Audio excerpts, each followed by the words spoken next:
Rosh Hashanah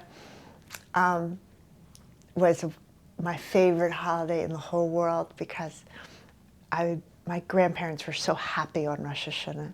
And I tell this story of my grandfather would be sent by my grandmother to the Jewish bakery in Northeast Philadelphia to go pick up bread and this and that.